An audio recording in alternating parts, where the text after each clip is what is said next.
Seals, sea lions, and walruses form a group known as the pinnipeds, Latin for fin foot because their hands and feet evolved into flippers.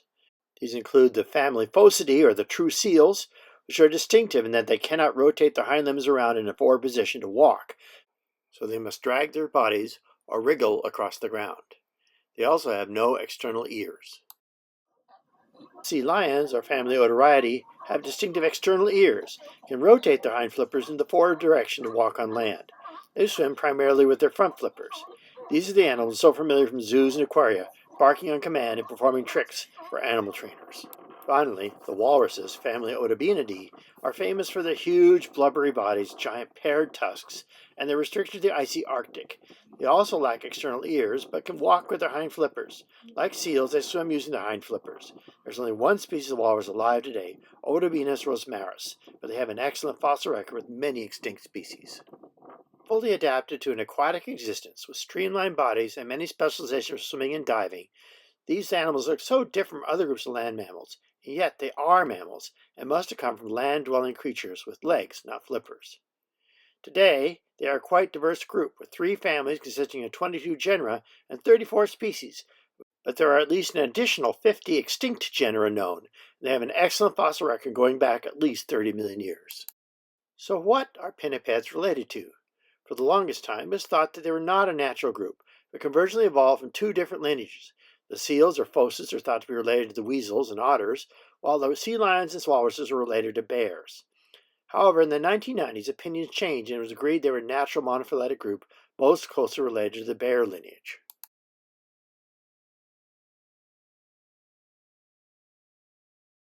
Then, in 2021, analysis of their mitochondrial DNA showed that pinnipeds are indeed monophyletic, but more closely related to the weasel otter group than they were to bears. This is not a big surprise. The earliest fossils related to pinnipeds, like the amphiscyanodontids, have been considered ancestral bears and to otters and their relatives, and molecular evidence pairs bears and weasel otter clan very close to each other, so the differences are slight when pinnipeds first emerged around 33 million years ago. So all 3 groups are arctoid carnivorans, with weasels and otters just slightly closer to pinnipeds than bears. So what does the fossil record tell us about the origin of pinnipeds? The oldest possible relatives are a group of small carnivorans known as amphiscyanodontids. They were about the size and shapes of otters, but much more primitive.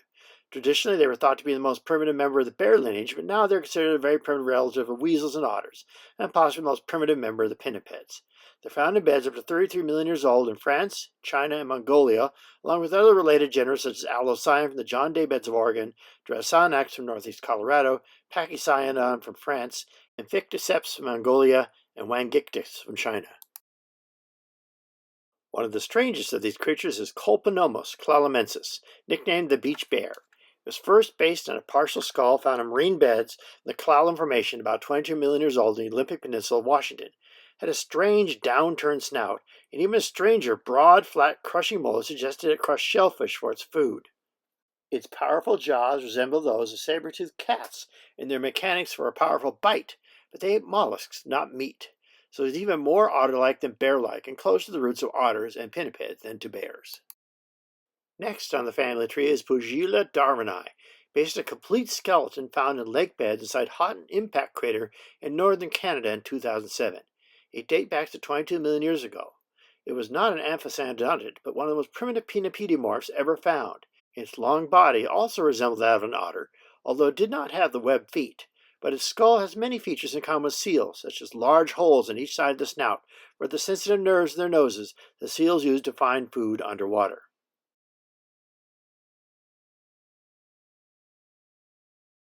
From Pugila, the next step is Analiarctos, originally found at the Pyramid Hill locality northeast of Bakersfield, California, then later found in Oregon. Now known from several species, going all the way back to beds dated around 30 million years ago to about 22 million years ago, has a seal-like body and webbed feet, but they're not yet fully developed as flippers like you see in modern seals. It had large eyes, sensitive ears, and specialized inner ear bones for hearing underwater. Yet its teeth still look like those of bears and otters, with slicing cheek teeth, so it could not just grab and gulp down fish as seals do. So it looks superficially like a seal. Its teeth and some other features are very primitive and more like otters and bears. One of the distinct side branches of pinnipeds are the desmatophosids, which were common between 22 and 12 million years ago around the North Pacific Rim, from Japan to Washington, Oregon, California, and Baja. Allodesmus is particularly well known from places like Sharktooth Hill, northeast of Bakersfield. It reaches 8 feet long and weighs 800 pounds. There are over 24 extinct and living species of phocids, or true seals. They first appeared around 20 million years ago with Afrophoca from the marine beds in Libya and Noriofoca from about 22 million years ago in Italy. They also include the long-necked seal Acrophoba longirostris, plus Piscophoca from the marine Pisco Formation of Peru, Pliofoca from beds around 4 million years old in Italy, and many other species. One group of phocids are the amazing elephant seals, with males weighing up to 11,000 pounds, or around 3 times the size of females. Elephant seals are legendary for their flexible proboscis or trunk, which gives them their name. They often spend much of their time on preferred beaches and huge colonies, where they rest after long sessions of feeding at sea, and where they mate, and where the females have their pups and nurse them. The difference in size between males and females is especially obvious in their skulls, with male skulls being 3 times the size of female skulls, having huge open areas in their nasal regions that support muscles of their proboscis. Meanwhile, the sea lions, or eared seals, family Odoriidae, go back at least 17 million years ago into California from fossils known as Eoteria crypta. An even better known fossil is Thalassileone, from beds around 5 million years old in Japan and southern California and Mexico. It was as large as some of the largest sea lions, weighing about 800 pounds. Today, there are 7 genera and 16 species of Odoriids alive, especially the fur seals of the genus Arctocephalus, the California and Galapagos sea lions of the genus Zolophus, and the stellar sea lion of the genus Eumetopius, whose huge males are 10 feet long and weigh 2,500 pounds. They are larger than a grizzly bear. The most amazing evolutionary sequence of all, however, is the evolution of walruses.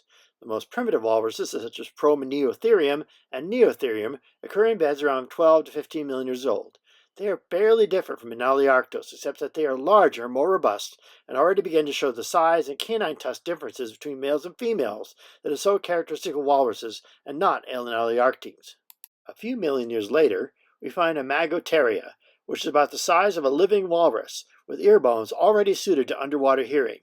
Imagoteria was beginning to develop tusk-like canines and simplified peg-like molars and premolars in its cheek teeth that all walruses have. Between 8 and 4 million years ago, there were at least 8 different kinds of walruses living along the Pacific Rim, most of which looked like unusually large sea lions with short to medium-sized tusks. These include the enormous walrus Pontolus, plus the 4-tusked Gomphoteria, and Deucignathus, with completely peg-like simplified cheek teeth, large lower tusks, and small upper canine tusks. And Ivucus, with slightly larger upper canine tusks, broad cheek teeth, and a deep lower jaw with a small canine. Ivucus apparently lived in shallow water as a bottom feeder and crushed molluscan food like modern walruses do. Then, about 6 to 4 million years ago, the walruses spread through the Central American Seaway. There was no Panamanian land bridge until 3.5 million years ago, up the Atlantic coast and onto Europe and the Mediterranean. About 4 million years ago in Europe and the African coast of the Mediterranean, we find fossils of Alacatherium, which looks slightly more like a modern walrus, with large tusks, reduced peg-like molars, deep lower jaw with no canine, and only a few other cheek teeth. In almost every respect, it's an ideal intermediate between the primitive walruses and modern groups. Finally, beds from about 6 to 4 million years old yield an even better transitional form, Valanictus, which had the long tusks, although considerably shorter than tusks of the living walrus, and almost no teeth in the lower jaw. These walruses also have the characteristic arching of the palate we see in living walruses. This arched palate, combined with the action of the tongue, allows living walruses to suck their prey, mostly mollusks, into their mouths, where they then crush the shells and suck out the contents. This is the amazing story of the evolution of pinnipeds. It is one of the best examples of evolution ever documented, with an excellent fossil record.